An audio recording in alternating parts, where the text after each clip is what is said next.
Good evening, ladies and gentlemen, or good afternoon, good morning, whenever you're catching this, of course. Thank you so much for joining me. My name is Antoine Willis. This is my co-host Garrett Brown. Yo, yo. We are the uncommon commentators. We're going to break down some basketball for y'all this evening and some of the topics really going around the league that we think would be fun to talk about. But how you been doing, Garrett? You good, brother? I'm good, man. I can't complain. Glad to be here with you, brother. And another journey, another chapter. So ready to jump into it, brother. Let's get it.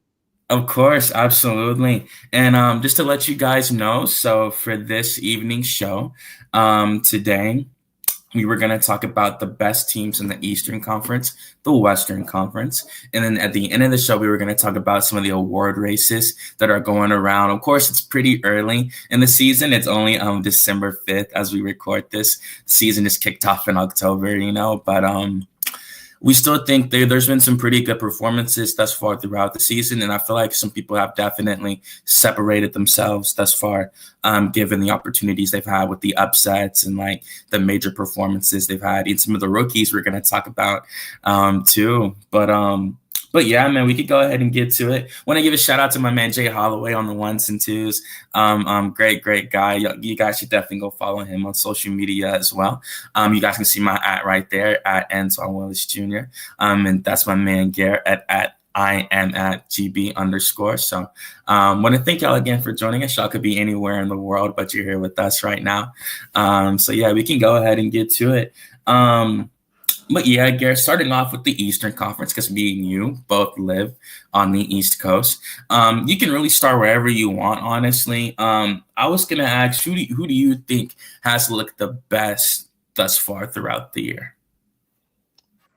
Man, it's kind of wide open, really, because when you look at Eastern Conference, I mean, it's really the Cleveland Cavaliers because of the fact that they have the best record and they've looked to be the best team in the East. Now, of course, Boston is the team to beat because they are the reigning champions, and so they're the team to beat. And honestly, they're just as good as Cleveland, and they're right there, honestly, to take first place of the Eastern Conference. But so far, Cleveland has been the best team and really been the biggest surprise. They were a top 4, top 5 seed last year. They just hired Kenny Atkinson as their new head coach, and they really didn't make any roster changes. So really, I think the coaching staff and really just bringing a new culture and Kenny Atkinson, and Atkinson is one of the coaches in the league that I truly respect. He was one of assistant coaches for the Hawks past decade when they went to the Eastern Conference Finals and won 60 games. So he comes from the Coach Bud tree. But yeah, I think the Cleveland Cavaliers, they are the best team in the East. And I think that is going to be really a tight race between Cleveland and Boston. At first, I did say that I think it was going to be between Boston and the Knicks to be in the Eastern Conference Finals. But looking at how everything is right now, we're a little over 20 games now into the season. So we're about a quarter in. And like I said, Cleveland has been on a roll. So honestly, I think it could be Cleveland and Boston we could see in the Eastern Conference Finals this year.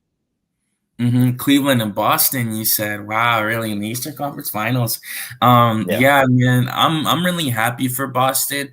Not Boston, Cleveland. Of course, Boston, I'm happy for them. They won a championship last year. But for Cleveland right now, it's really more so like they were on the verge of a historic start to their season when they lost their win streak to the Atlanta Hawks the way that they did. Of course, that was an upset when it happened. You could definitely kind of say it was an upset for sure.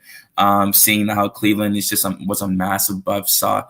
They still are even at this point in time. But for me, I really just want to really give the flowers to Donovan Mitchell. He's just played amazing this season. Really played terrific. He's been a superstar since his days in Utah, but I really feel like he's really just taken the next step just with his performances. He's been super dynamic this year, averaging 24 points a game, with 5 rebounds and 4 assists. He's looked really good, even like with his shooting percentage. He's shooting 45% from the field and 40% from three. It's really cool to see Donovan Mitchell. Like, he's still young right now. And some people thought he was going to leave Cleveland. He ended up staying for the long haul. Pretty sure he signed an extension with the Cavaliers. So it is cool to really see him like really get that torch past him in terms of all the historic Cavs we've seen, like Kyrie Irving, LeBron James, of course. And yeah, they played great. They really found their identity with their defense. Evan Mobley's been fantastic down in the painted area. Just with like his defensive instincts, like he's really remarkable. He's only averaging 1.6 blocks per game, but if you're really watching him, it's real. I feel like that's more so because he'll go for efficiency over going for like blocks and stuff like that. The way he'll put his hands up with good defensive techniques, and he's also really good with his versatility. He's starting to spread the floor more. He's averaging 17 points and 9 rebounds a game. The former 4th overall pick out of USC, and he's still only 23 years old. So obviously there will be a point in time when he does get that max, because he is definitely gonna get a max for sure. They're gonna like really go all in on Evan Mobley, and that's what I'm really excited to see too. But I think everybody knows like one of the biggest reasons why they're playing so good this year, outside of Kenny Atkinson, like you said. Darius Garland has been a monster this year. He's really taken that next step. You can tell like his confidence has stepped up leaps and bounds, averaging 20 points and 6.7 assists per game. He's shooting like 45% from beyond the arc. So he's shooting absolutely out of his mind right now. I always thought he had the potential, again, like he's been with Cleveland his entire career. And I feel like, the fact that he never left or they never like decided to trade him or anything of that nature really shows that they always saw the potential in him. And I think it's finally starting to come to the forefront.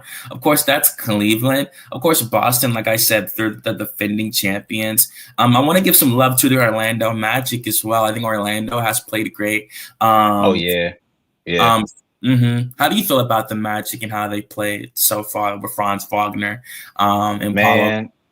I really didn't expect Orlando to be this good in terms of being without Paulo, because they were a top 5 seed team last year when they were fully healthy, but I didn't expect them to be still, sustainable without Paulo. I thought they would have gone through a lot of struggle, but to your point, Franz Wagner, he's been carrying the team thus far ever since Paulo's been down with the injury, and they're still one of the top teams in the East. And I think that they can still make noise. I think the acquisition of KCP last summer did help them. But for me, I don't. And a lot of people believe that the Magic, they're not far from a true contender, which I do agree.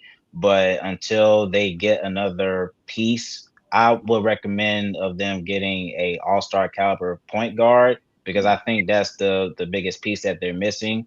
I think that they have a lot of great, wing players with Jalen Suggs, of course, Paulo, and then you have Franz Wagner. So I think if they are able to get a true all-star caliber point guard, then I think that they can be a true championship contending team. But Orlando, they're one of the top, defensive teams in the league. So as long as that is their blueprint, then they can still go places. So I definitely wouldn't take them for granted at all. And we really saw the beginning of this evolution of Franz Wagner in the Olympics this past July when he was representing his home country. And like he played great. Like he really did play phenomenal next to Dennis Schroeder and all those boys. He looked good. I thought he honestly had like one of his better performances, like even outside of the NBA, like, obviously because he's an NBA player, but I feel like he played even better in the Olympics than he has in the league itself. And now he's just really taken that next step after all the experience that he's gained thus far. One of my favorite things that I really like enjoy about this Orlando Magic team is that Franz Wagner is showing that like He's really that level as well. Like he can, if Paulo, because Paulo went down, he went on to average 24 points per game, like any other NBA superstar. Of course, Paulo, he only got to play 5 games before his injury happened, but as of right now, he still is averaging 29 a game in that small sample size that he does have. So when they come back together, their forward tandem is going to be absolutely crazy with the way Wagner's been performing with his momentum. He's really just taking that next step in terms of all of his performances. Like even because he averaged 19 points per game last year. That's a 5 point jump. Even before that season, he was averaging 18 points, 18.6. So with more usage, with more opportunity, he showed that it was going to pay off for him, and for him to come out here and almost average 25 a game. He's in the most improved player race for a lot of people. I saw a lot of authors on The Athletic putting him as their candidate for most improved player. He could make the all-star team this year. That's very much a possibility. Seeing how right now, as we record this in December, the Magic are the 3rd seed in the East. But I did want to also give some love to some of the improving teams that we've seen in the league. The Milwaukee Bucks, they started out like 2-8 down in Milwaukee, and they've turned the record around to 11-10. How do you feel about Giannis so far and how he's performed throughout the season? Yeah, Giannis is Giannis. He does what he does. He gets a lot of his points in the paint, scoring transition, and he's an athletic, freakish athlete, and we've all known that for Giannis for sure. For me, it's just Giannis is not the problem. It's clearly the coaching, and I could say the players a little bit, because we take back last season when they hired Adrian Griffin as their head coach, and to my understanding, they were 35-13. Before that they let him go, and I really didn't understand the logic behind that, that decision. And they hired Doc Rivers, and no disrespect to Doc Rivers, I think that he is still a good coach. Obviously, we know he's won a championship with Boston, but when you look at his past history with other teams, he just hasn't really been successful. And to many Hawks fans, we know this very well. A few years back when we played against Philly, it took to 7 games and we won that series. So, big shout out to the ATL. But yeah, I think for the Bucks, it's just not looking good. And like I said, I mean, why fix it if it's not broken? I think the Bucks should have been, just stay where they were with Adrian Griffin and just continue to build out the roster. I think that with the loss of Drew Holiday, that definitely hurt them, and other guys like Wesley Matthews, other wing defenders. So I think that, and they kind of credit that they went out and got DeLon Wright and Torian Prince and other guys, but still they just have not been able to find an identity for this team. And so they could, best case scenario, they could still be a top 5 seed team if they're able to put a solid win streak together. But right now, it just shows where they just not at a place where they could start winning games. And they just lost to Atlanta at home last night, and so they just have not been able to create an identity for themselves. So as of right now, it's just been a struggle, and I don't know if Doc Rivers is the right head coach for this team. Yeah, man, and I honestly agree. Giannis is always going to be honest. He's averaging like 33 points a game right now with 11 rebounds and like 6 assists, and he's playing great on defense. He's 31 years old, so he's not going to fall off anytime soon. He's still playing great. Damian's playing good as well right now, even at this later age at 34 years old. I think Damian might be 35 now, actually. That's one thing I am waiting for him to start averaging like 18 points per game, like 19 points per game. Like, still have good technique, but get older nonetheless. To end on Milwaukee, they're looking better. They're looking better, regardless of whatever. Yeah. They're looking better, like they climbed up to the middle. One thing I do want to mention is that that's kind of the downfall for the Bucks, because as you mentioned, with Dame's age and Giannis, he's getting up there. He's in his late 20s.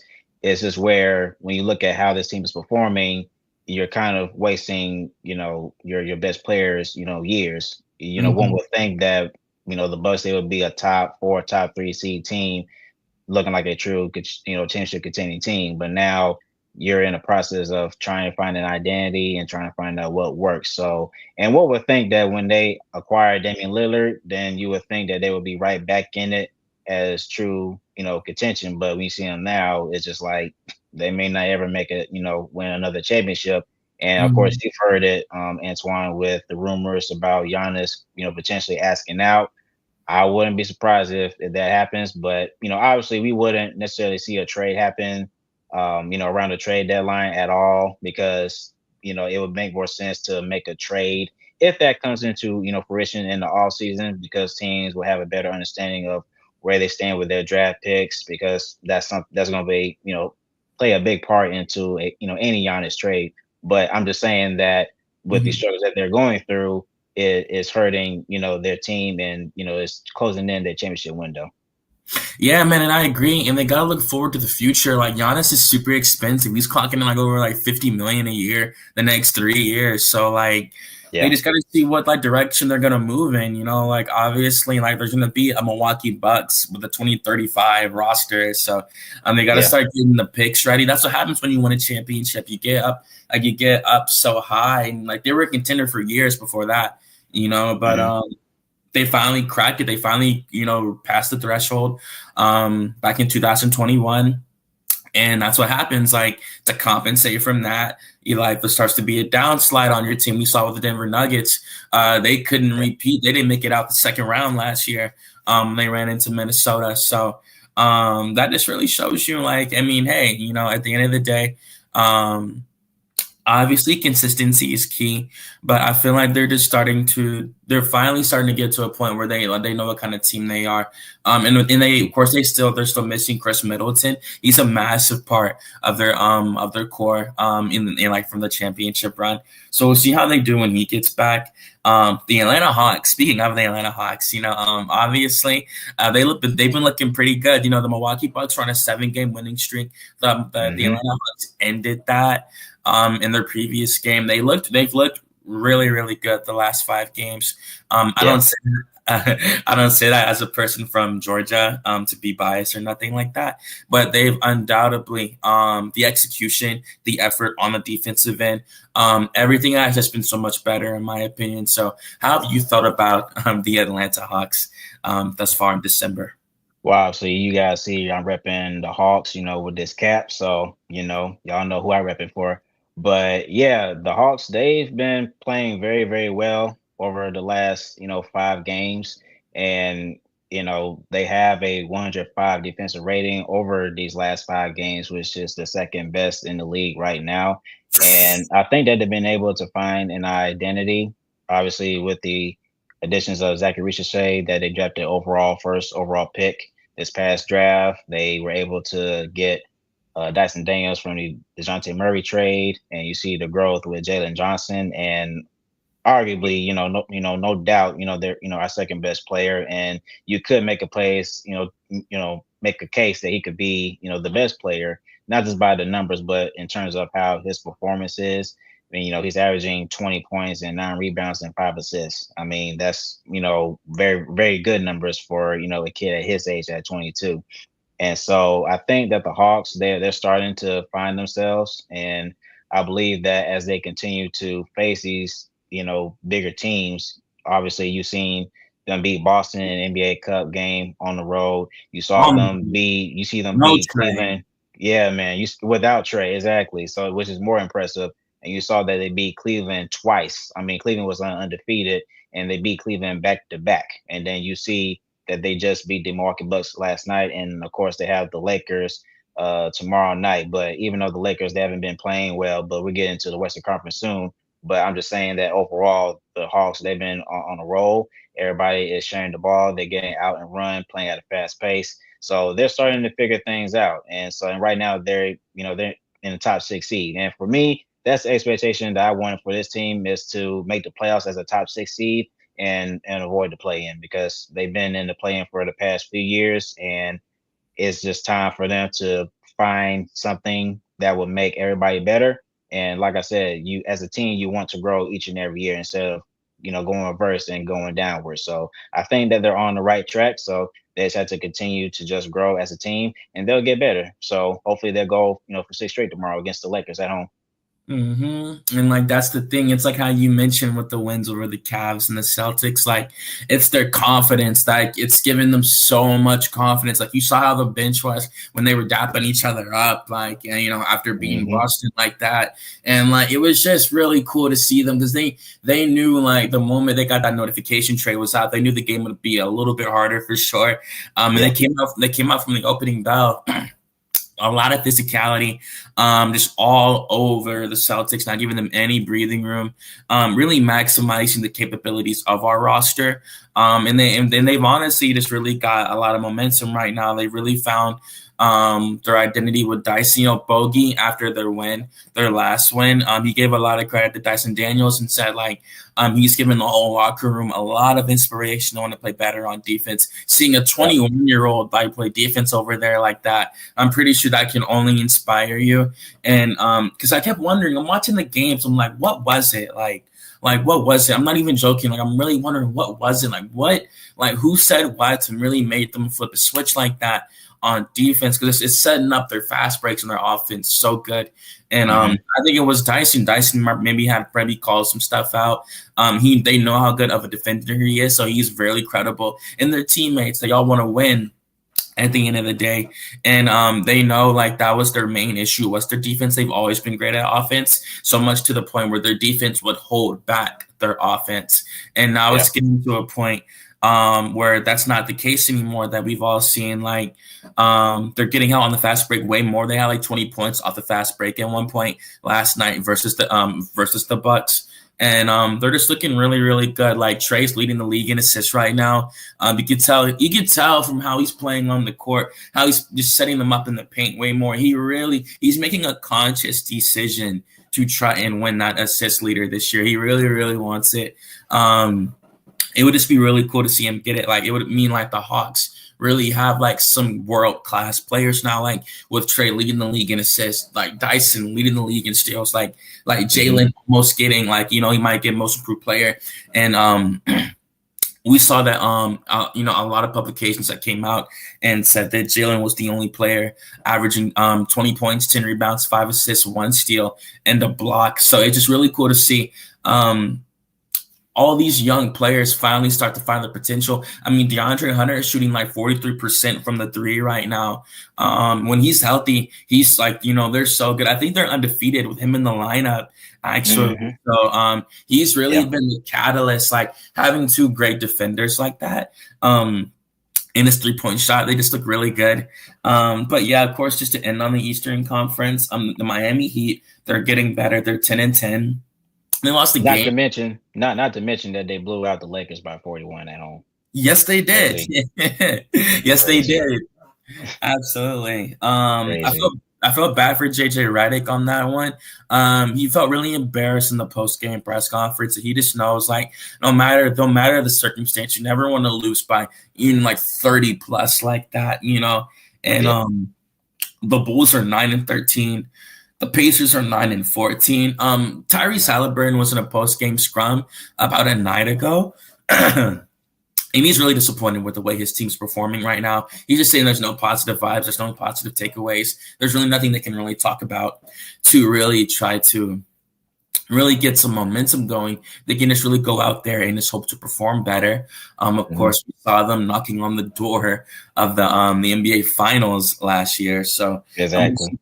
We'll see if they can get it together. The Detroit Pistons, I actually think they're getting better. I do believe that. They're 9-15 last year. And not this year. I was going to say last year.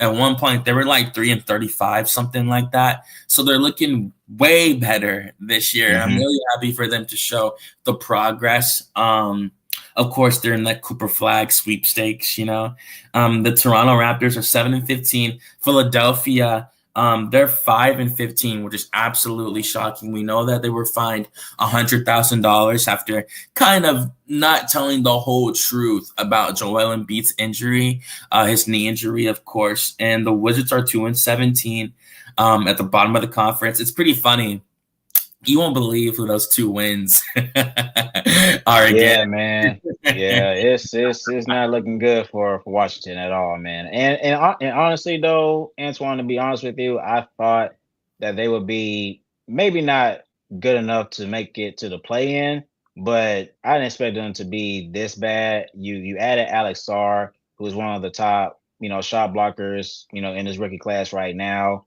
Yeah. And they have other pieces, Jordan Poole and Kyle Kuzma and Jonas Valanciunas, but I think he could be on the move at the trade deadline. You would think that they would be much better than this, and obviously they're still going through a rebuild, but yeah, man, that win streak is just hard. It's hard to look at. So Mm-hmm.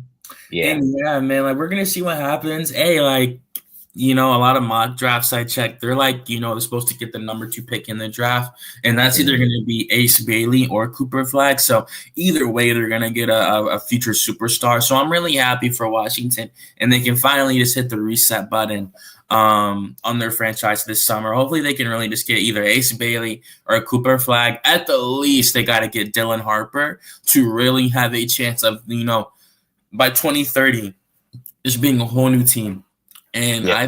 I think they're probably gonna go with a guard this summer. I'm already talking about their draft. I think they will go with a guard this summer. I think they should. I think they should build around a guard. They already have Bilal Coulibaly, Keyshawn George, Kyle Kuzma, all these wings and stuff. And then so I really think that like building around a point guard would really do good. We've seen the Wizards have had superstar point guards in the past, of course, with Gilbert Arenas and John Wall. So it would be cool to see them maybe get a Dylan Harper or like a Nolan Traore or something like that. I would like to see them draft Ace Bailey. I think he'd be perfect for them and like really like just be the real centerpiece for them going into the future. But before we move on to the West, was there anything else you wanted to say about the East at all? Yeah, the only thing I would mention is the 76ers. Obviously, this year is a big disappointment with them, but I think it's obviously Mm-hmm. more so had to do with them with their injuries because we all know the situation with Joel Embiid, and even with injuries like Tyrese Maxey, who's been out for a minute, and then you also have Paul George. And clearly, this past offseason when they acquired or signed Paul George, obviously is a championship move. Obviously, is it indicating that they're going all in this year, but it's hard to see players like that go through injuries and see for me, and this is just my personal take. Mm-hmm. If you're going to build a championship caliber franchise in this way, you may want to look at other options where you don't see or have players that have a serious history of injuries. Because when you look at this Paul George acquisition, yes, it's a it's kind of some sort of a high risk type of thing because of his injury history, but the reward could be phenomenal if he's healthy enough to where he could help Philly make it to the finals potentially. But just the fact that with Joel Embiid and Paul George, who are injury players that are not just there, you see where the Sixers are right now. And for the record, they did do a good job of adding depth over the offseason with Andre Drummond, Eric Gordon, and bringing back Kelly Oubre and all those guys. But at the same time, if your star players are not there, then it doesn't really matter much. So I hope that at some point, Joel Embiid and Paul George, they could get back at some point in time into the season where they could possibly get into a rhythm and get on, put some wins together and make their way into the playoffs. Because at this point, I think the best case scenario for them is to make the playoffs, into the play-in. But we all know that in the play-in, there's, it takes a lot just to make to the playoffs, especially, depending on what seed that you're in. So Purell. hopefully Philly gets it together soon. Mm-hmm. Got to win like 2 games just to get to play, like for Yeah, real. man. Seriously. Yeah, shout out to the play-in. The Hawks have been the beneficiary of that a couple times now. But missing the playoffs last year was a blessing in disguise, as we went on to see. And moving on to the Western Conference, 15 teams, just like the East, as we all know. So starting off with the West, like man, it's OKC again. Like last year, like obviously we knew what they were gonna do. Like they're one of the youngest scorers in the league, and they have a superstar already in Shai Gilgeous-Alexander with 2 stars right beside him. with Chet Holmgren and Jay Williams, J Dub, as some like to say. He's averaging like 21.6 rebounds and 5 assists a game right now. Chet's been a monster on defense, like always, and like he's been spreading the floor with his 3-pointer. And SGA is an amazing scorer, as we all know. So they're playing in the Toronto Raptors right now. They're beating them 67-42. So they're about to move up to 17-5 on the season, unless the Raptors have some crazy comeback, of course. And yeah, man, ever since SGA has came over from Los Angeles, obviously he has turned into, dare I say, one of the greatest Thunder of all time, even in this short stint that he has been on the team. He's averaging 30 points a game right now, with 21 games played. So that's really what he does night after night. And yeah, he's super healthy this season. Like he's been really consistent game after game for OKC. Really been well-rounded too, averaging 7 assists, along with 6 rebounds as well, and 2 steals and a block. So he's, SGA, he is absolutely a future most valuable player at 26 years old. He will absolutely win it at one point, SGA. Because OKC is going to be good year after year after year after year. They're going to win a championship at one point. I will say that on this camera. I'm not afraid to admit it. Like they might be your 2031 NBA champions. Like they're not going to break that core up. They have 3 stars for the future, all in their early 20s, and they're just not going to go anywhere. Like they're a really good core, and like they have good role players as well. Like Alex Caruso, Lou Dort, of course, Aaron Wiggins. Like they have a really deep roster. I was kind of surprised when they traded Josh Giddey last year. I thought he was going to stay with them, like that whole, like be a part of that whole core too, for years. But yeah, it's the Thunder. They're the 1 seed. So I do want your opinion on how they've looked thus far. Yeah, they've been on a roll, and they were the #1 overall seed last year. And to your point, adding Alex Caruso, I think that was a better move for them. I do like Josh Giddey a lot. But with Alex Caruso, I think just looking at what they needed last year from the postseason, I think they needed to add more defense to their core. And Alex Caruso is one of the best defenders in the league, not just at his position, but for overall. So I think that was a very good move for them. And as you mentioned, just the core group that they had with SGA, Lou Dort, Chet Holmgren, they have, a lot of guys that definitely could win a championship or multiple championships in the near future. And not to mention that they have a stockpile of first-round picks. And Sam Presti has done an amazing job putting this team together. So the thing about it is that whenever he's able to pounce on an NBA superstar, for trade, he has the, ammunition to go out and get someone like that. So just imagine adding an NBA superstar caliber player next to, Holmgren and SGA. So they're and not to mention, like I said, they're a #1 overall seed team. So it's going to be looking very good for OKC in the near future for sure. So it's a scary sight. Yeah, man, Sam Presti is pretty ridiculous. You could definitely say he's one of the best GMs in the league, outside of Brian Wright, in my opinion, for the San Antonio Spurs, just based on the amount of first-round picks they have for the next few years. Like it's pretty crazy. But yeah, Oklahoma, they are one of the front runners this year. They're 7-3 in their last 10 games. Moving on from the 1 seed. To the biggest surprise of the season for me, the Houston Rockets are 15-7. If I pull up the standings from the 23-24 season right now, the Rockets were 41-41 last year.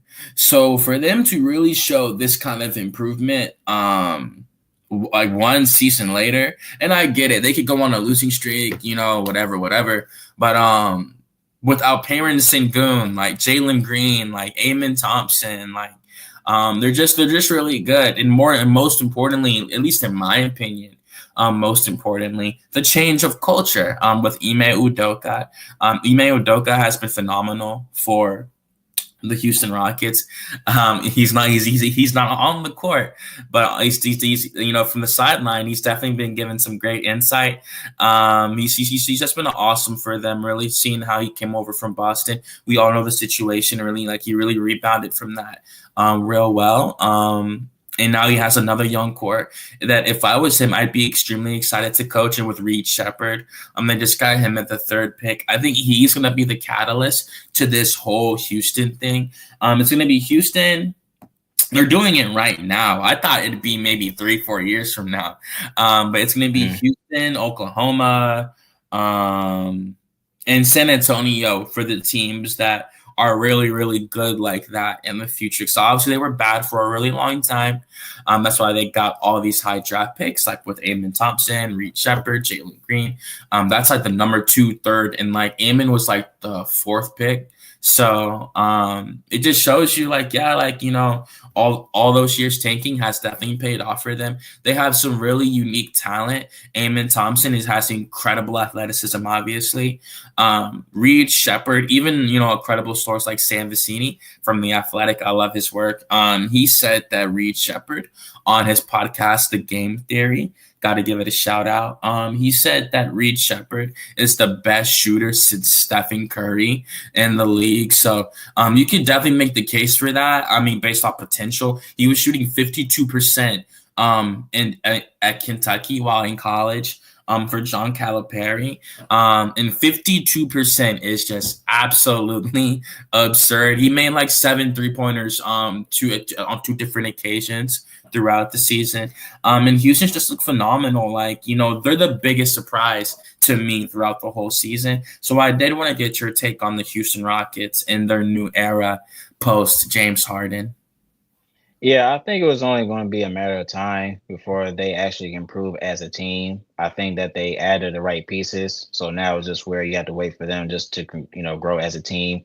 Right. Adding Ime Udoka. Obviously, we know, all of the work he's done in Boston, first year as a head coach with them, went to the finals. So I think adding Ime Udoka was a great decision there. And as you mentioned, Reed Shepard, one of the best, shooters that come out of this, draft class recently. And to your point, that this is the best shooter that we could see since Steph Curry. And I would probably say from a percentage-wise standpoint, but I think for the Rockets, I think they have a very competitive team. And I wouldn't say that they're a championship caliber franchise or anything of that nature, but just by seeing the pieces that they've put together and the culture that Udoka is setting in for this team. They're still young, so there's a lot of growth for them, but I just love what they're doing with Houston in there. And like I said, with Reed Shepard, I think that he's one of the players that could definitely be in the mix for Rookie of the Year. Obviously, there are other players that you can make a case about, but like I said, I love how they're building their culture in Houston. So to me, it's not a total surprise of where they're at right now. I think it's just only going to be a matter of time of how long it's going to take for them to really build an identity, but it's clicking. So they're definitely going to be a good team this year. And I get it. Like as of right now, Reed Shepard is only averaging 3 points per game. Right now, with only 1.4 assists. He's a rookie. He will get the burn any opportunity. Sure. And in my opinion, he's the one that they should build around. I really think Reed, because in the summer league, he was averaging 22 points and 8 assists a game. I do think he is what we think he is. I just think he has to get older and develop, and that's really it. Moving a little further down, the Dallas Mavericks are 14-8. They're 9-1 in their last 10. They're looking way better. Luka Magic is just looking really good this year, like always. Kyrie Irving, obviously, was a major part of their success last season when they made their appearance in the NBA Finals, where they lost to the Celtics.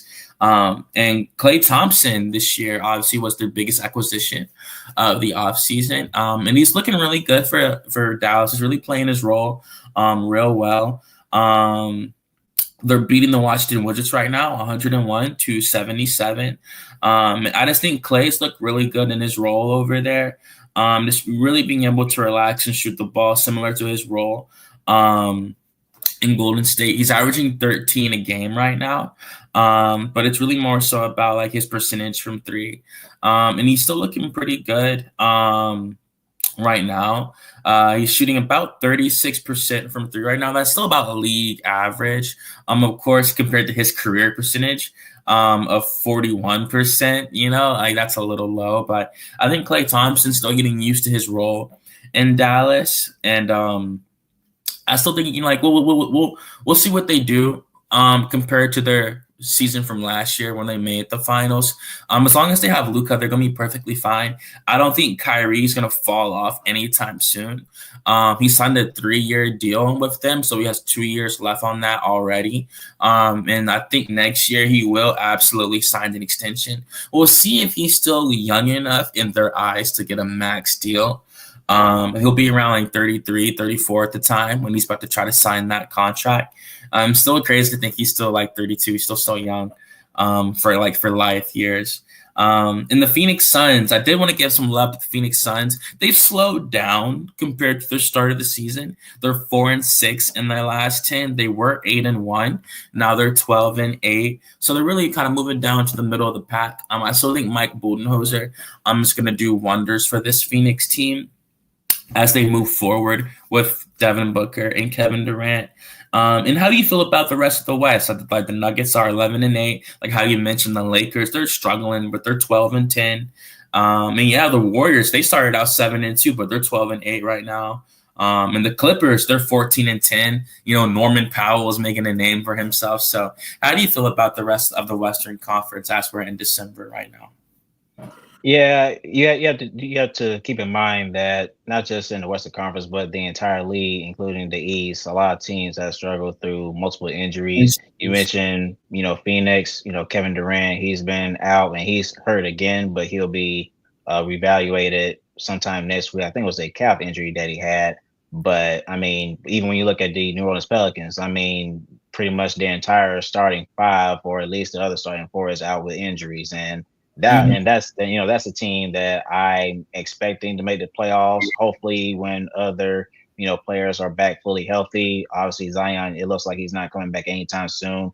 But as far as other teams with the Lakers, like I said, I think they have a lot of problems to deal with. So who knows if they're going to make the playoffs or not. If you're a Hawks fan, you're hoping that they don't, so that way they can get their pick and hopefully it ends up in the lottery. And as you mentioned, with other teams like Dallas. I think they could make it back to the Western Conference Finals. I think with the acquisition of Klay Thompson really helps them offensively for sure, and they've added other pieces to their roster to help them better defensively. So I think that things are starting to shape up, and clearly it's still early into the season, so obviously we won't necessarily get a better picture of how both conferences are going to shape up, at least until after the All-Star break, because that's when teams are going to really take it more serious because you're hunting for the playoff spot, things of that nature. But I think for the West, I think you still see some, teams that was like, wow, I didn't expect this team to be here. But like I said, with both conferences, a lot of teams have suffered through injury. So you kind of get a better picture once, all teams are back to fully healthy, and then you go from there.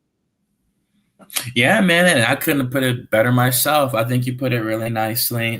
Shout out to the Pelicans. They're 1-9 in their last 10. They're 4-18 as we record this, but they're still trekking on. You still got to go out there, put the jersey on every night, like you are contractually obligated to do. That you get, no matter how much you're losing. You can be upset all you want. You still have to go out there and play all 48 minutes like it's your last. And yeah, that's really it. I will say the most disappointing team has been the Minnesota Timberwolves this year. Sure. At least in my opinion, in the Western Conference, like even yeah. Anthony Edwards even said there's no motivation in like the locker room. He said we're playing really soft. Was the quote that he said about his Timberwolves. And even at 22 years old, this is his team. And he knows it. He is absolutely the face of the franchise, the face of the team, almost the face of the league at this point, with how many endorsements that he has. And yeah, man, the Portland Trailblazers are getting better. The Kings are getting better, but they're 10-12 right now. Of course, they still just have to wait till they get further in their season. They're beating the Grizzlies right now, who are the 4th seed. So that shows you they still got some talent. Still got De'Aaron Fox, obviously Domantas Sabonis, and we just got to see what happens. So, and obviously they got DeMar DeRozan as well. So we'll see how the Kings do. I'm definitely keeping my eye on Sacramento. I still think they can go into the playoffs this year and do moderately well. I was really high on that DeMar DeRozan trade when he signed, when it happened. So I'm really excited to see how they do later on in the season. And yeah, as we move on to the third phase of our show this evening, we were going to talk about some of the award races that were going on inside the league at this moment. Obviously, we can just go down the list of categories. So I wanted to get your opinion first on who some of the people you think are who could win MVP this year. Yeah, really, I think SGA is definitely the runner for right now. I still have Nikola Jokic that could make the run. Honestly, those are my top two. Simply because of the fact that SGA, has the best team in the West right now, and just seeing the growth and the leadership that he's had with this team, I think, and really he had a really solid case of winning it last year, but obviously it was to Jokic. And so that's another reason why I give it to Jokic as well, even though that they're struggling right now, meaning the Nuggets. But like I said, it's still early into the season. So if they're able to catch a winning streak to where they can get themselves back into the top 4, top 5, then, I think the race will be a little bit more tight.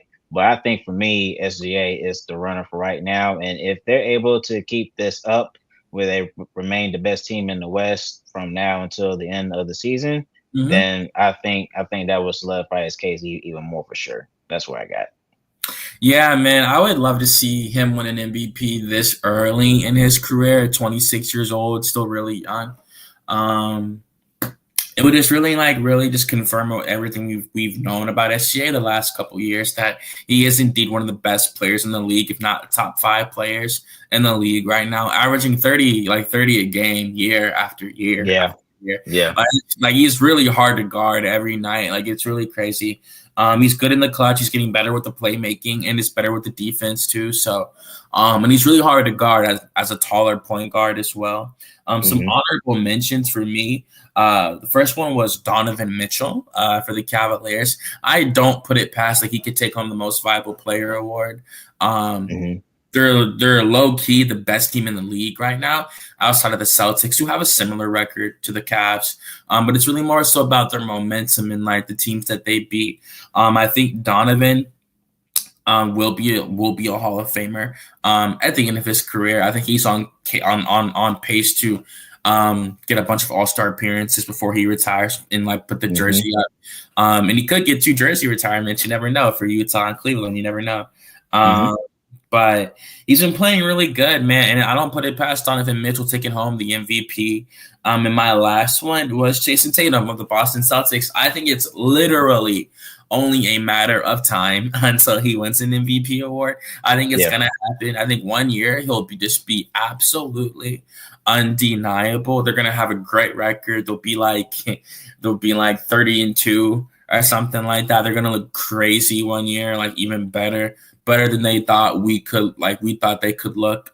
And that could really be the beginning of their dynasty, or it could be this year. You never know if they repeat. But I think Jason Tatum could absolutely win MVP this year, depending how they look towards the end of the season. They won the ring last year, so I don't think the NBA would be against giving him the MVP award. And like I said, if he doesn't get it this year, he could get it next year, the year after that. Tatum himself is still 26 right now, so he's still super young to be this talented. So he's not going to slow down anytime soon. And yeah, that was really it for me on the MVP award. My final answer, though, I will say SGA. If the season ended today, I'd give it to Shai Gilgeous-Alexander, only because the stats that he has and his team is also winning. So, but the next category, you can also mention Luka as well, because Dallas, they're top 5 last year. So I wouldn't put him as a front runner. Like I said, I'm with you. I think SGA is the favorite, but I think as far as an honorable mention, you could definitely put Luka in the conversation for sure. For sure. Absolutely. And like I just said, Jason Tatum, that's another dude who is absolutely bound to win. He's going to be averaging 32 points, 8 rebounds, and 9 assists one year, and he's going to win MVP. It'll be a 2 seed after going all in on Luka. They have already, but he's still really young to the point where they could build a whole nother core around him if they wanted to. So like, it's only a matter of time. It's only a matter of time until number 77 gets an MVP, and that's another person who I could say this early in his career will be a future Hall of Famer and likely get a jersey retirement for sure from the Dallas Mavericks. Moving on to the next category, Defensive Player of the Year. This is my favorite award. I love the Defensive Player of the Year.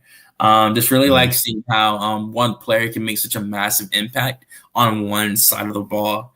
And yeah, my front runner for the Defensive Player of the Year this year. I'm not trying to be biased or nothing like that. It is Dyson Daniels. It's like the rate he's getting these steals. It had the last person to do it was like Michael Jordan in like the 87-88 season. With the amount of steals that he's getting. It's pretty absurd, like getting 7 again, like 7, 6, 7, 7, just night after night after night. And also the deflections as well. Just his defensive instincts are truly one of a kind in the league right now, for a guard at least. Especially being 6'8", 6'7", with like a 6'10.5" wingspan. He's just looked great this year for the Atlanta Hawks. He's doubled his stats to like 13 points per game, 5 rebounds with like 4 assists a game, and 3 steals. So he's just a real well-rounded player, and he has completely changed the dynamic of the Atlanta Hawks single-handedly. And the second person for me was, of course, Victor Wembanyama. He leads the league in blocks right now. He could have won the defense. I thought he should have won it last year over Rudy Gobert. He was averaging more blocks than Gobert, and we saw Gobert get abused. They were attacking Gobert in the playoffs, and you never see that with a Defensive Player of the Year when they played the Dallas Mavericks. So, and yeah, my honorable mention was Walker Kessler for the Utah Jazz. Shout out to Walker Kessler. He's from College Park. He's averaging like 2.8 blocks per game himself this year. So if you round up, he's also averaging 3 blocks a game in the middle for Utah. So those are my 3 for Defensive Player of the Year. But my final answer would be Dyson Daniels. Getting that many steals a game in the passing lanes is really hard as a guard compared to Wembanyama, who's 7'5". So all he has to do is put his hand up to block the shot. Of course, it's way harder than that. But still, though, I still think Dyson should get Defensive Player of the Year if the season ended today. Oh yeah, definitely for sure. And I'm with you there with Dyson Daniels, and that would be such a a wonderful achievement, just not just for him as a guard, but also for the Hawks, as a team, because they've been one of the worst defensive teams for quite some time. And then when you add a guy like Dyson Daniels, I mean, he's really led this team, defensively, and he's for other players are following his lead. So that says a lot about him alone. So I definitely have him in the mix right now. To me, though, I think that if I had to see and really, I guess you could say that politics do play a part of it in terms of who wins, any kind of award. And so for me, I think Victor Wembanyama would be, the front runner for it. And to your point, even though that he should have gotten it last year and Rudy Gobert won it, to me, I think while Rudy Gobert is in the league, I wouldn't necessarily say that Rudy Gobert is always going to get the Defensive Player of the Year, but it's always going to be a tight race. So I think that until Rudy Gobert has officially retired, then that's when Victor Wembanyama is going to get the recognition that he deserves. But anything can happen, though. I'm not saying Victor Wembanyama is not going to win, the Defensive Player of the Year award. He's going to win it eventually, for sure. There's no doubt, no doubt about it. Gonna win 7. Definitely for sure. Yeah, definitely for sure. I mean, he's a freakish athlete. I mean, it's just ridiculous. But definitely for sure, I have Victor Wembanyama and Dyson Daniels in the front court for those two for sure. I mean, yeah, man, like, honestly, like, how you said Rudy Gobert, like, hey, if he makes the All-Stars team, like, 2 more times, like, if you were to make it this season, which probably won't happen because Minnesota are struggling, I mean, he has a pretty good resume to try to be a Hall of Famer when he retires. Like, he has a 3-time All-Star. Absolutely. 3-time All-Star, 4-time All-NBA, 4-time Defensive Player of the Year, 7-time All-NBA Defensive First Team, block leader, a rebounding leader. Like that's a pretty outstanding resume for Rudy Gobert. Truly, Absolutely. truly, truly special defensive player. Um, and yeah, again, that's another dude. Like we'll see if Utah want to put the number 27 up in the rafters. For Gobert, it was really one of their best defensive players. Of course, next to the late Mark Eaton. Um, and yeah, man. Like I said, moving on to Rookie of the Year. It's a pretty tight race. It's been online with a lot of people and who they think should win Rookie of the Year. So Zach Edey, obviously is the number one right now for a lot of people. How he's fitting in Memphis, he's just looked really good. But for my list, I did put Zach Edey. For one. For two, because I mean, I didn't want to be biased. I think Jared McCain has played great for a struggling Philly team.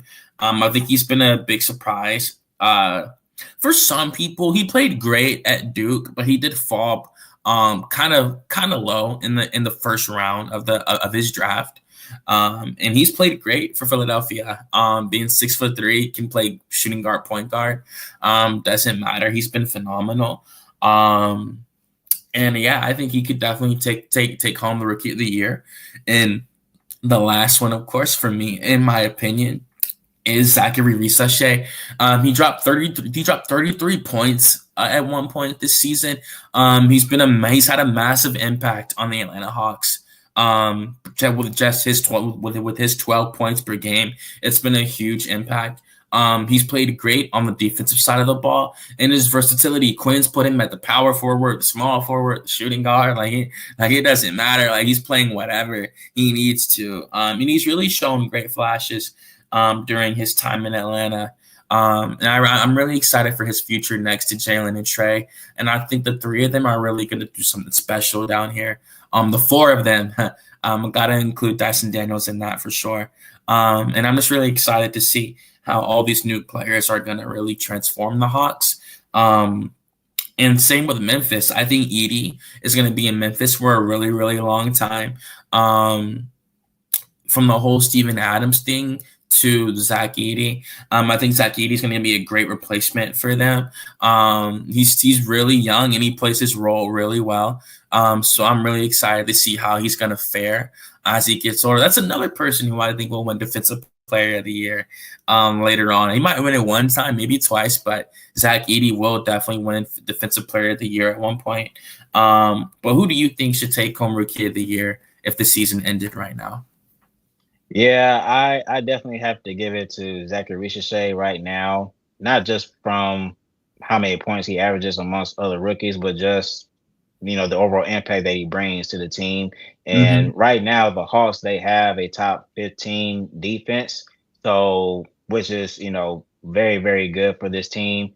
And Rissache does play a big part into that. I know we've discussed Dyson Daniels and other guys, but right, Zachary Rissache with his athleticism, his size, and his length to be able to be effective defensively and help get stops and deflections, all those type of things. And of course, with him at his size, being able to move at like a guard at 6'9", 6'10", being able to shoot the ball, even though he's been struggling all year. Obviously, he's a rookie, he's still trying to find his rhythm. But to your point, against the New York Knicks, where he scored 33 points, there's no doubt about it that was his best performance and shooting performance as well. But I think outside of Rissache, other guys that could win it, as you mentioned, Jared McCain, he's been playing well for the Sixers, and who knows, that could turn out to be the backcourt of the future between McCain and Tyrese Maxey. You never know, but he's been putting on a show during the time while other guys have been injured. And lastly, my honorable mention is going to be a little bit different. I know that you mentioned Zach Edey, but I think another player that could win Rookie of the Year is out of the Lakers, Dalton Netsch. Oh yeah, Clearly, he was a steal of the draft, and even for me, I've even told multiple people because even for me, I was surprised that he dropped that far in the first round. 17. I thought he was going to be a lottery pick because the man can flat out shoot it. And even though the Lakers they are struggling, but I think throughout the games that they have won, meaning the Lakers, Dalton Ness has played a big role into that as well, just by shooting the ball at a very high level. So I think that he will be a sleeper to win the Rookie of the Year. But like I said, there's no doubt he was a steal of the draft, and like I said, it's still surprising to me that he fell that far into the draft. But I think Dalton Ness, he's definitely a sleeper for sure.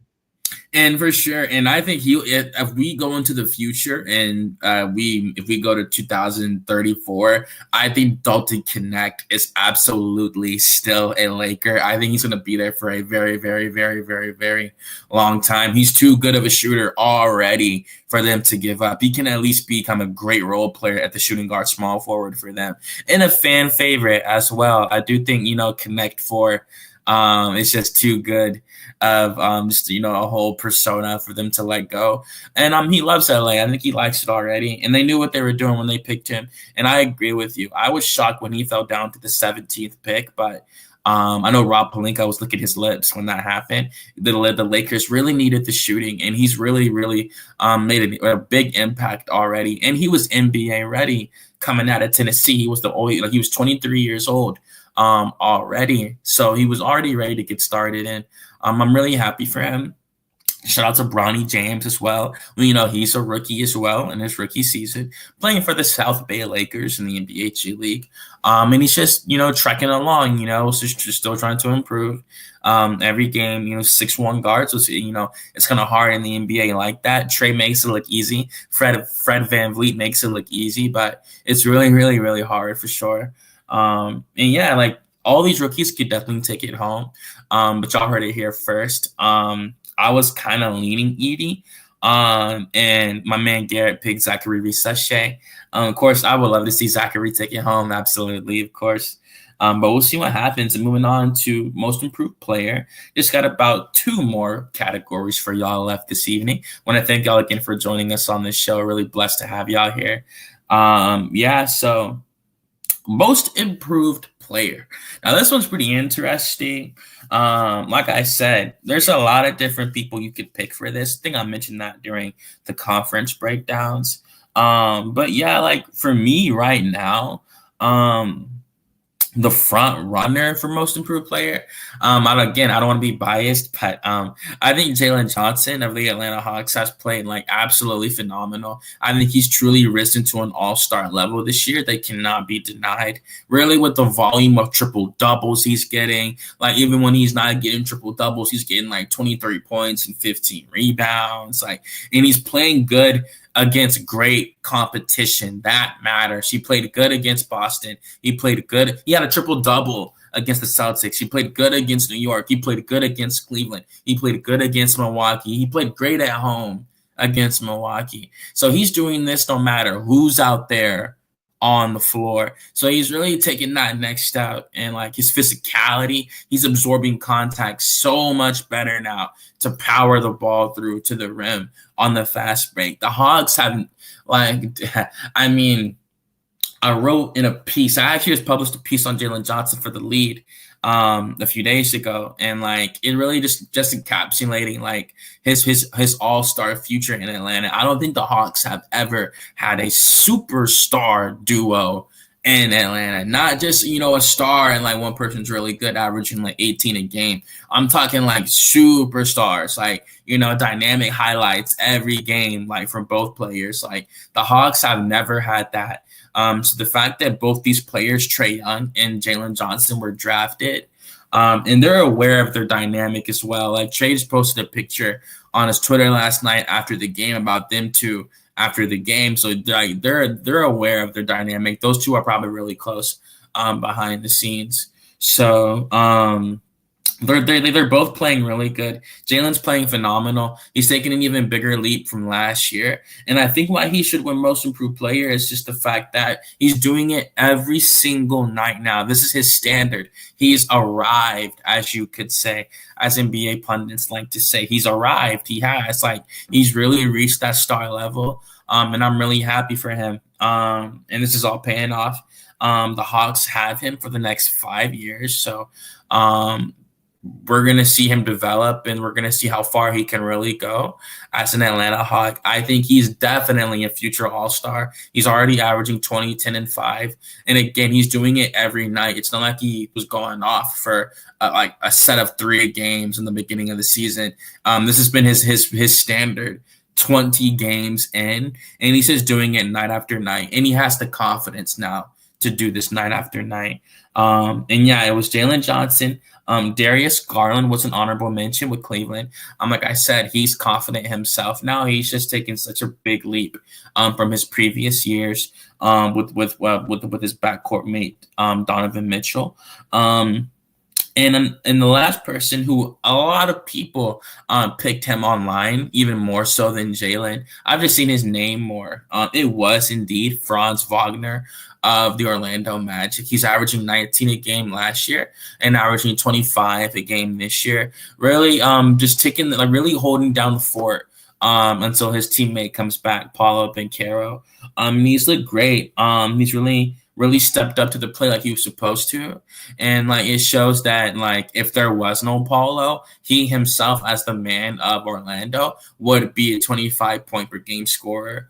And they're winning games. They're 16-8 without Paulo right now. Paulo only played 5 games and they're still playing great without Paulo. So yeah, but like if I had to give my final answer, I think Jalen Johnson should take home that MIP this summer. But how you feeling? Yeah, I don't mean to be biased either, but I think I wouldn't say it's a secure spot. I wouldn't say it's locked in because you have other candidates, but I think it's Jaden Johnson for sure. And even Kendrick Big Perkins, shout out to Big Perk on NBA Today, giving a lot of love to Jalen Johnson. Even he said himself that he's been playing on an all-star level. And like I mentioned before, he's averaging 20 and 9 and 5 assists.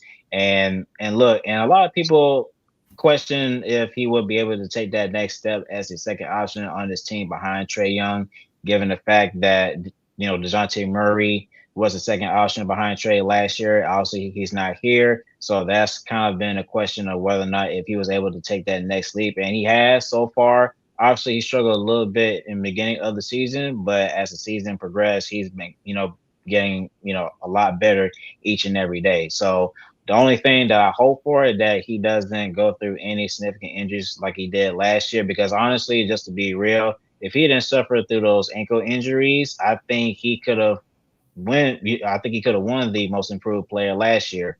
But now he's taking better care of himself with his ankles, wearing ankle bracelets, and just being careful with his body and being healthy all together. I think he definitely has a secure spot to me. But like I said, there's still a lot of time into the season. But so far, I think he's the front runner.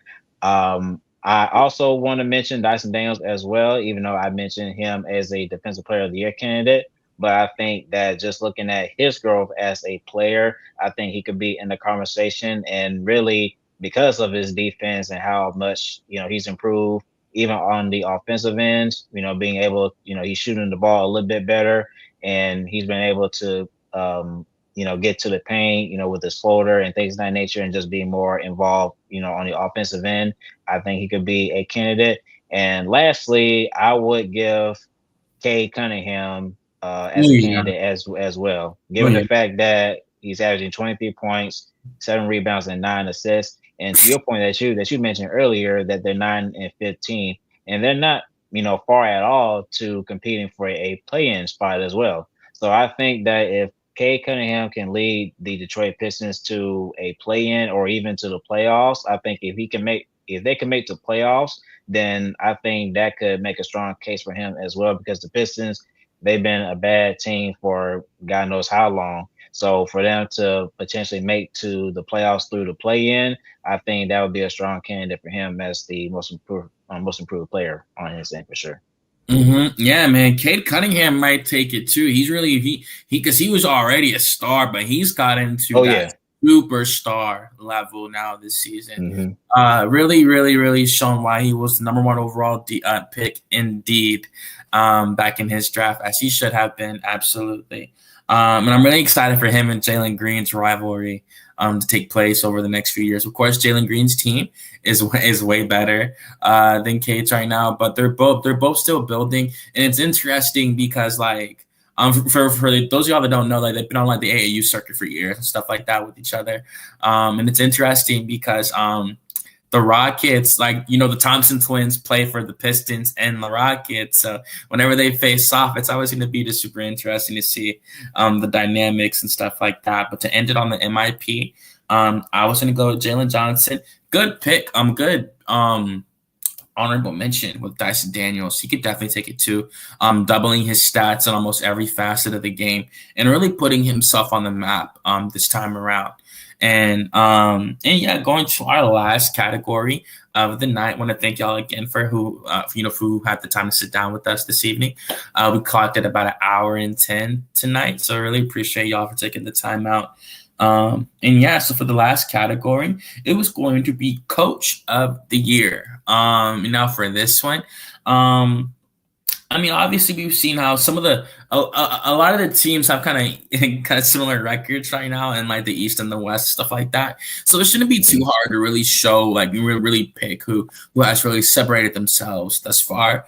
My front runner for Coach of the Year is Ime Udoka for the Houston Rockets. He's just completely transformed the franchise in like 2 seasons.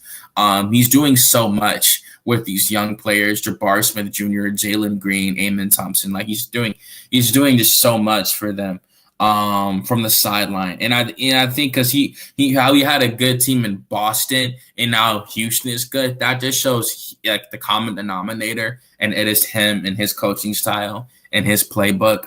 My honorable mentions were Kenny Atkinson and Joe Mazzulla for the Boston Celtics. It's kind of hard not to give those guys some love. They're the top 2 teams in the league right now with their records. And Kenny Atkinson has also put himself on the map from the sideline with the way he's been able to coach this team as a full-on head coach and get them to a crazy start at the beginning of the season.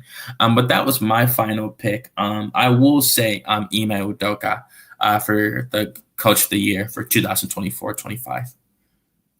Yeah, I personally have Kenny Atkinson as the front runner, given the fact that he has Cleveland with the best team, not just in the East, but in the in the league. Yeah, so I think that he should be the front runner because ever since he's came in, and like I said before, earlier into the episode, Cleveland, they didn't really make any changes to their roster. They added Kenny Atkinson as a head coach, and you see how well they've been playing so far. So I think it shows how much of an impact his coaching, his presence has changed this Cleveland Cavaliers team around.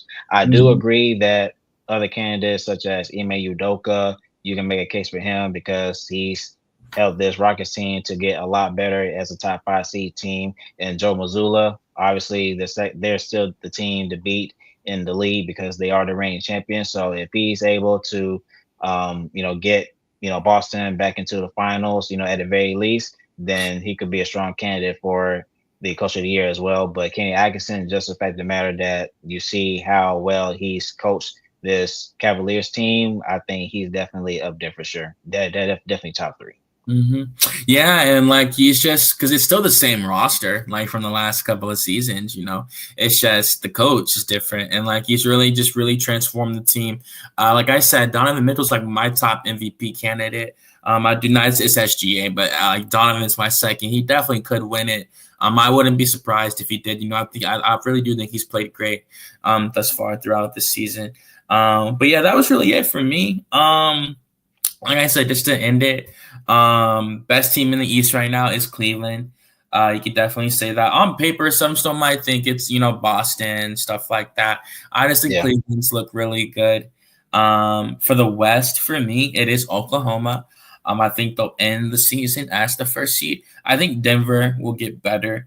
So it's, same with Dallas. And I think Houston's going to stay top 5. I do think they're going to stay top 5. I think some other teams might come in and assert themselves with the superstar talent that they had, like Denver with Jokic. Of course, Jamal Murray's not playing that good this year, so that might kind of make that difficult. But I just think as long as they have Jokic, they'll always be a player. And yeah, like, of course, the award race, like I said, SGA, if the season ended right now, I'd give him MVP. Dyson's looking good. Victor's looking good for defensive player. Edie and Ricochet are looking good for Rookie of the Year, and also McCain. And yeah, Johnson, Wagner, Garland for Most Improved Player. All those dudes are going to continue to play good for their team. So that race is going to stay really tight as we get to the summertime. And lastly, it was Coach of the Year. I was going to go with Ime Udoka if the season ended right now, but Kenny Atkinson and Joe Mazzulla are his biggest competition to take that home this summer. So yeah, and right as I say this, some history was just made. Nikola Jokic has just passed Magic Johnson for number 3 all time in triple doubles. So, like as I say, as long as they have Jokic, crazy work, bro. Crazy work. They're gonna be all good. And he's still only like 30 years old. It's crazy. And with his play style, he can be all-star until he's 37 years old. Averaging like 13, 8, and 9 as like in his later years and stuff. So but that's it for me, unless you had any closing remarks, anything else you wanted to share. Yeah, that is all. And like I said, hopefully that we'll start to see more teams get more healthy, because the entire league has took a big hit and a lot of players getting injured. So hopefully that we'll see more teams come back healthy. As I mentioned, the New Orleans Pelicans with their pretty much the entire starting 5 out with injuries. So hopefully that they'll get back into, full form, real soon. But like I said, once we start to see more teams get healthy, then we'll start to see better competition. And like I said, come after the All-Star break, then we'll start to see how both conferences are going to shape up into the playoffs. But I just want to say I thank you guys for tuning in with us. This is our first episode and many more to come. And you guys made this special. So thank you guys. Of course, thank y'all so much. God bless y'all. Good night. And we're gonna see y'all again, but want to start spreading that Christmas cheer. So I want to give y'all a Merry Christmas as well. And thank y'all for joining us. God bless you and enjoy your weekend. Y'all stay safe out there. Enjoy the games. Peace.